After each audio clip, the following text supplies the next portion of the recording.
Hey everyone, and welcome. Today we are diving deep into one of the most amazing, most intricate pieces of wiring in your entire body.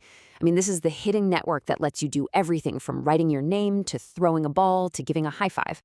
We're talking about the brachial plexus, and we're going to map out this incredible structure piece by piece.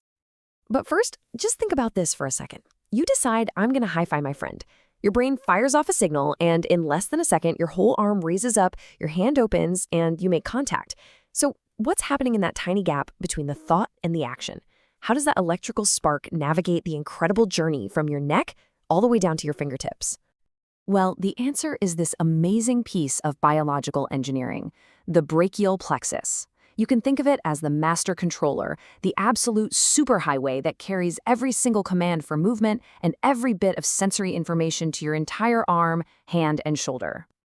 To really get a grip on it, picture something like Grand Central Station during rush hour, or maybe a massive, complex electrical junction box.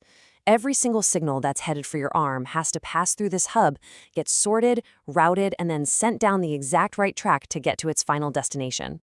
So what is it, technically speaking? Well, the brachial plexus is this web, this network, that's formed by 5 specific spinal nerve roots: C5, C6, C7, C8, and T1. These guys pop out from your spine, right there in your neck, and almost immediately start weaving and braiding themselves together into this structure that controls literally everything your arm can do. Now, because this thing is, notoriously complicated, anatomists way back when came up with a brilliant little trick to remember its 5 distinct parts. And honestly, that trick is going to be our roadmap for the rest of this explainer. And here it is. Rally Travis drinks cold beer. I know, it sounds a little silly, but trust me on this one phrase is the absolute key to unlocking the entire organization of the brachial plexus. Every single word in that sentence represents a different section of the network. So let's break that down real quick. Rally stands for the roots, those 5 spinal nerves we just talked about. Travis stands for the trunks, which is where those roots start to merge together. Drinks is for divisions, where each trunk splits in 2. Cold stands for chords, which are these reorganized bundles of divisions. And finally, beer stands for branches. These are the final terminal nerves that actually go out and do all the hard work. And this is where that highway analogy just clicks into place perfectly. The roots are like the on-ramps coming directly off the spinal cord.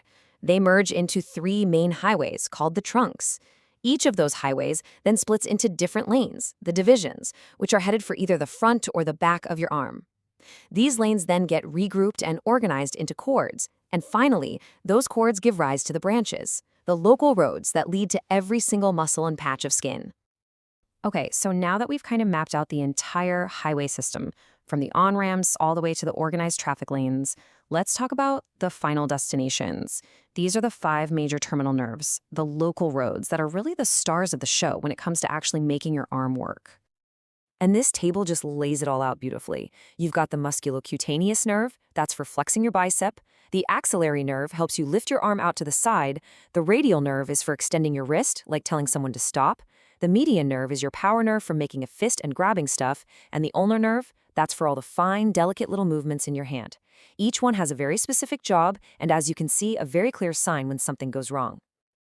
And that brings us to the really practical, clinical side of all this.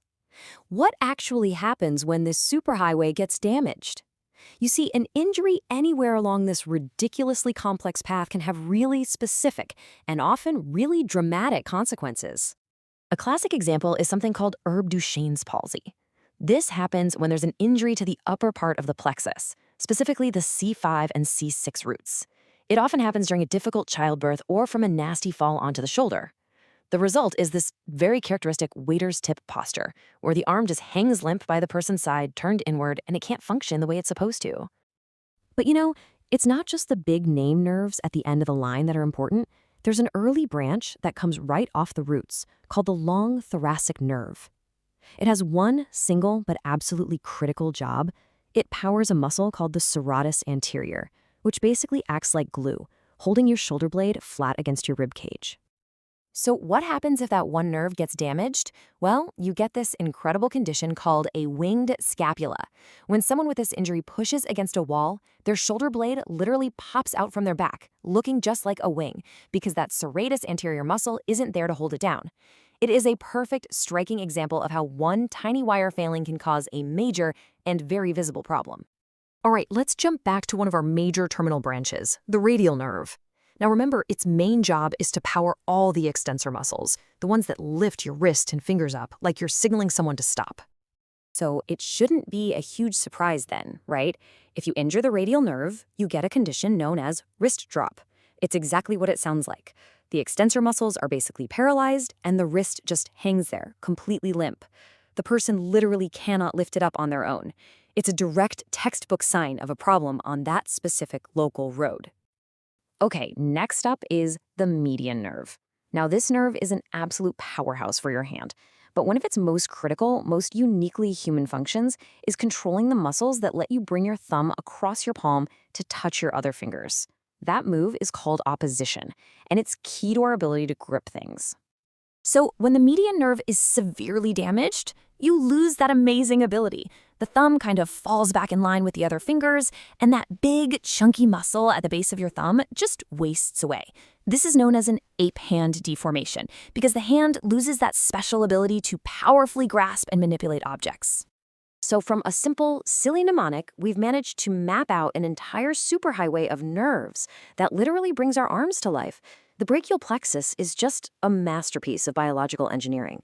And it really makes you wonder, doesn't it? What other incredible, hidden networks are firing away inside of you right this second, turning all of your thoughts into actions?